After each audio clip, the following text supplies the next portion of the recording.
Hello students, I want to tell you about a letter to God. This is first lessons of fraud in class 10.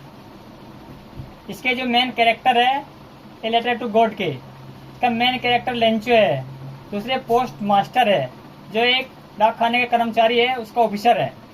इसकी जो main story है ये मैं अभी आपको बताऊंगा। और इसके राइटर का जो नाम है जी.एल. फ्यूंटस है। इसके जो मेन स्टोरी है इसमें लेंचो का जो मकान है एक छोटी पहाड़ी पर स्थित है और लेंचो एक गरीब किसान है जो खेतों में काम करता रहता है। अब उसकी फसल पकने को तैयार है लेकिन उसे एक हल्की बारिश की आवश्यकता है। तो लेंचो क्या करता है, सुबह से लेकर शाम तक उसने उस दिन कुछ नहीं किया और वो केवल आसमान की ओर देखता रहा। विशेष तौर से नॉर्थ ईस्ट अर्थात उत्तर पूर्व की ओर लेंचो का ध्यान था, क्योंकि वो बादलों की ओर देखता रहा, क्योंकि उसकी फसल को एक बारिश की आवश्यकता थी। लेकिन जो ही शाम का समय हुआ, आसमान में बादल आते हुए दिखाई दिए उत्तर पूर्व की ओर से, और बारिश इतनी तेज हुई और बारिश के साथ साथ ओले भी पड़े। लेकिन ओले पड़ने के साथ साथ लेंचो की जो फसल थी वो पूरी तरह से तबाह हो जाती है। उसके बाद लेंचो और उसका परिवार उस रात बहुत दुख भरी काटता है। वो बहुत दुखी होता है लेकिन वो सोचता है कि अब क्या किया जाए, क्योंकि उसके परिवार का पालन पोषण करने के लिए और उसे अपनी अगली फसल बोने के लिए धन की आवश्यकता थी।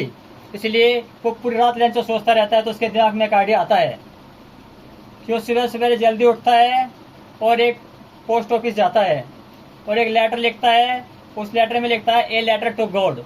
उस लेटर में लेंचो ने क्या लिखा, कि इसकी मेन स्टोरी है। वो लिखता है कि गॉड, हमारी जो फसल थी वो बारिश और ओलों के कारण नष्ट हो गई है, इसीलिए मुझे अगली फसल बोने के लिए और जब तक हमारी फसल नहीं आती हमारे परिवार के पालन पोषण करने के लिए हमें 100 पीसोज की जरूरत है। 100 पीसोज वहाँ की मुद्रा है जिस देश में लेंचो रहता है। और लेंचो एक लेटर पे लिखता है और उसे एक लिफाफे बंद करके डाक में डाल देता है।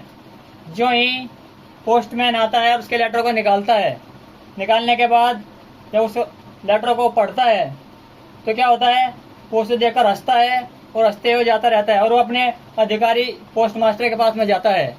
जो ही पोस्ट मास्टर उस लेटर को देखता है वो भी बड़े जोर से हंसता है, लेकिन हंसने के तुरंत बाद क्या होता है, वो एकदम सीरियस हो जाता है और वो कहता है कि इस आदमी को भगवान में कितना भरोसा है, काश मुझे भी इतना भरोसा होता।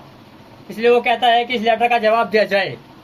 और वो जवाब देने के लिए जब उसने लेटर को जो ही खोलता है, उसे केवल जवाब देने के लिए पैसों की जरूरत थी जो कि लेंचो द्वारा मांगे गए थे। 100 पीसोज की जरूरत थी।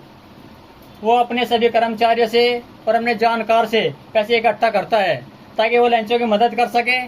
और उसके बाद उसके पास लगभग केवल कितने पैसे इकट्ठे होते हैं, ओनली 70। वो केवल 70 पीसोज ही इकट्ठे कर पाता है और इकट्ठा करने के बाद में एक डाक में डालता है। उसके ऊपर सेंड्रा का नाम गॉड लिखता है और लेंचो के को दे देता है, लेंचो के एड्रेस पर भेज देता है। लेंचो सुबह सुबह आता है पोस्ट ऑफिस में, कहता है कि मेरा लेटर कोई आया है। तभी पोस्टमैन उसे वो लेटर देता है और कहता है, जब लेंचो उसमें से खोल कर पैसे निकाल कर देखता है तो वो क्या देखता है कि उसके पास तो 70 पीसोज ही पहुंचे हैं, जबकि उसने कितने मांगे थे, उसने तो केवल 100 पीसोज मांगे थे। इस पर लेंचो बड़ा नाराज होता है और वो तुरंत ही दूसरा लेटर लिखता है। उस लेटर में लिखता है कि भगवान, मैंने तो 100 पीसोज मांगे थे, मैं तो केवल 70 पीसोज ही मिले हैं, जबकि बाकी के जो 30 है उन्हें भी जल्दी भेजो, क्योंकि मुझे बहुत अति आवश्यकता है।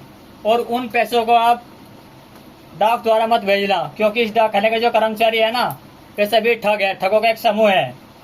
Thank you.